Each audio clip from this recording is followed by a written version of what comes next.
Hello DC fans, welcome back to my channel Dastaan TV. ढेर सारी updates निकल के आई हैं डीसी यूनिवर्स से रिलेटेड।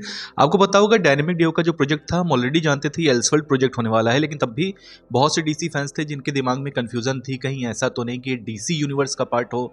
जेम्स गन ने अब खुद कंफर्म कर दिया है कि नहीं भैया, डायनेमिक डीओ जो है ये एक एल्सवर्ल्ड प्रोजेक्ट ही होगा। हम जानते हैं ये एक 3D एनिमेशन प्रोजेक्ट होने वाला है।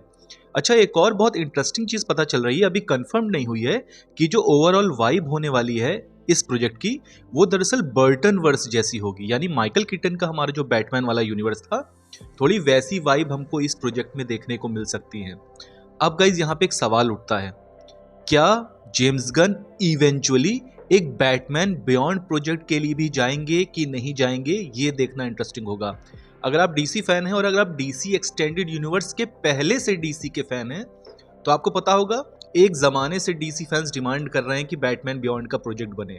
तो क्या ये जो डायनेमिक डीओ का प्रोजेक्ट है, क्या ये टेस्टिंग वाटर है? और अगर ये सक्सेस होता है, क्या हमको इवेंचुअली बैटमैन बियॉन्ड देखने को मिलेगा? अगर देखने को मिलेगा गाइस, तो डीसी फैंस के लिए इससे बड़ी कोई खबर हो ही नहीं सकती। दूसरी अपडेट की गाइस बात करें तो मैन ऑफ टुमारो जो मूवी होने वाली है, इसके बारे में जेम्स गन ने कंफर्म कर दिया है कि फिलहाल वंडर वुमेन और बैटमैन को लेके उन्होंने किसी भी तरीके का ऑडिशन नहीं किया है। स्कूपर्स काफ़ी ज़्यादा ये पुश कर रहे थे कि वंडर वुमेन कौन एक्ट्रेस प्ले करेगी, इसको लेके जेम्स गन ने कई सारे ऑडिशंस लिए हैं, लेकिन जेम्स गन ने खुद कंफर्म कर दिया है कि नहीं, वंडर वुमेन और बैटमैन को लेके किसी भी तरीके का ऑडिशन नहीं हुआ है। यानी गाइज अभी फिलहाल आप ये मान के चलिए कोई अनाउंसमेंट निकल के नहीं आएगा बैटमैन और वंडर वुमेन कौन प्ले कर रही हैं डीसी यूनिवर्स में। प्लस इससे एक बात और कंफर्म हो गई है कि शायद वंडर वुमेन का कैरेक्टर फॉर नाउ अभी वो मैन ऑफ टुमारो मूवी में अपीयर नहीं होगा। बाद का पता नहीं, मे भी बाद में कोई कैमियोज का फिल्म करके ऐड कर लिया जाए, जैसे सुपरगर्ल के साथ किया गया था कि बाद में उसका कैमियो फिल्म करके ऐड कर लिया गया था। लेकिन फिलहाल करंट टाइम तक अगर हम बात करें तो फिलहाल वंडर वुमेन और बैटमैन दोनों ही मैन ऑफ टुमारो मूवी का हिस्सा नहीं है, ये खुद जेम्स गन ने कहा है। लेकिन जेम्स गन ने एक दूसरा स्कूप कंफर्म कर दिया कि हाँ, एक फीमेल एक्ट्रेस यानी एक फीमेल नया कैरेक्टर ऐड जरूर हो रहा है मैन ऑफ टुमारो मूवी में। और अब ये कहा जा रहा है कि शायद वो मैक्सिमा का कैरेक्टर हो सकता है। मैक्सिमा का कैरेक्टर शायद आप में से बहुत से लोगों को पता होगा डीसी कॉमिक्स में कि ये भी एक एलियन है, और इसके बारे में डिटेल में हम लोग बाद में बात करेंगे। ऊपर ऊपर से थोड़ा मैं आपको बताऊं तो इसको दरअसल सुपरमैन से प्यार हो जाता है, लेकिन सुपरमैन इसके प्यार को रिजेक्ट कर देता है। और फिर जो मैक्सिमा है ये इवेंचुअली ब्रेनियाक के साथ टीम अप करती है हीरोज़ के अगेंस्ट, लेकिन बाद में इसका दिमाग ठीक हो जाता है, फिर ये दोबारा जस्टिस लीग ज्वाइन कर लेती है।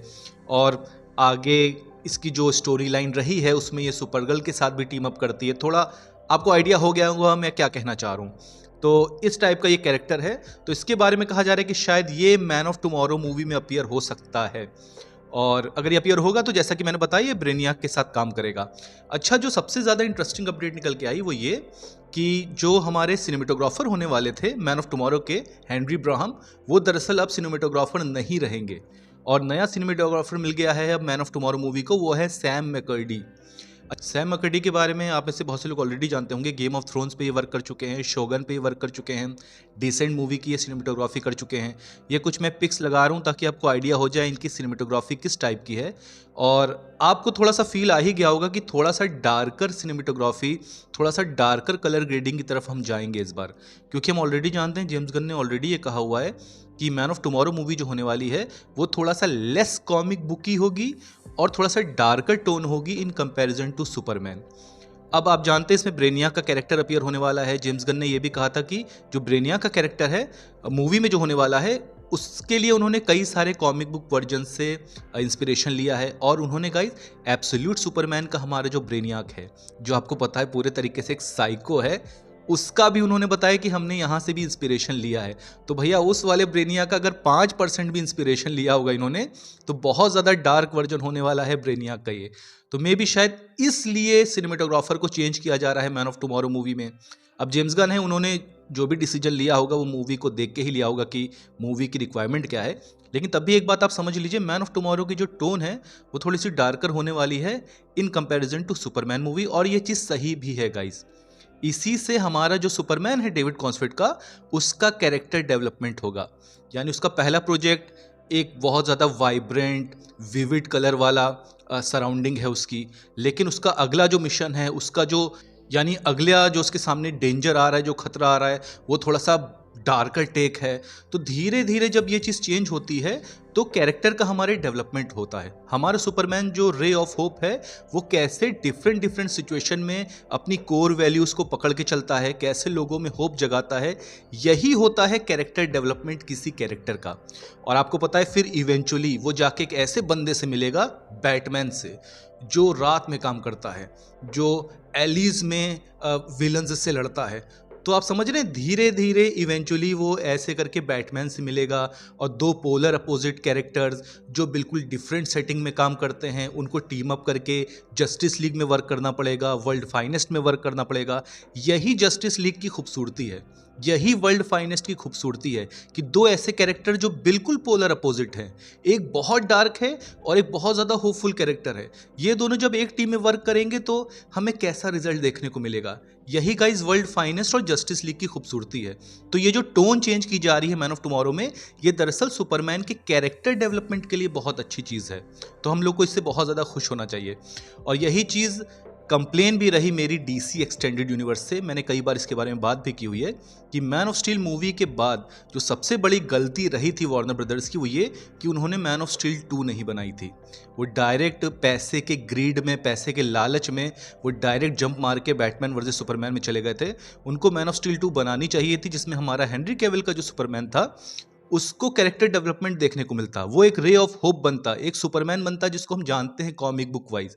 तो वो चीज़ डीसी एक्सटेंडेड यूनिवर्स ने नहीं की पैसे के लालच में। लेकिन खुशी इस चीज़ की है कि डीसी यूनिवर्स में हमारा जो डेविड कॉन्स्ट्रेट का सुपरमैन है उसको प्रॉपर एक कैरेक्टर डेवलपमेंट देखने को मिल रहा है। और जेम्स गन ने यह भी कहा कि हम जानते हैं 2 बैटमैन अब हमको देखने वाले हैं बड़ी स्क्रीन पे, एक हमारा रॉबर्ट पैटिंसन का बैटमैन रहेगा और एक हमारा डीसी यूनिवर्स का बैटमैन रहेगा। तो जेम्स गन ने भी ये बात बोली है कि मार्केटिंग दोनों बैटमैन की इस तरीके से की जाएगी कि दोनों बैटमैन एक दूसरे की मार्केटिंग में नुकसान नहीं करेंगे एक दूसरे का।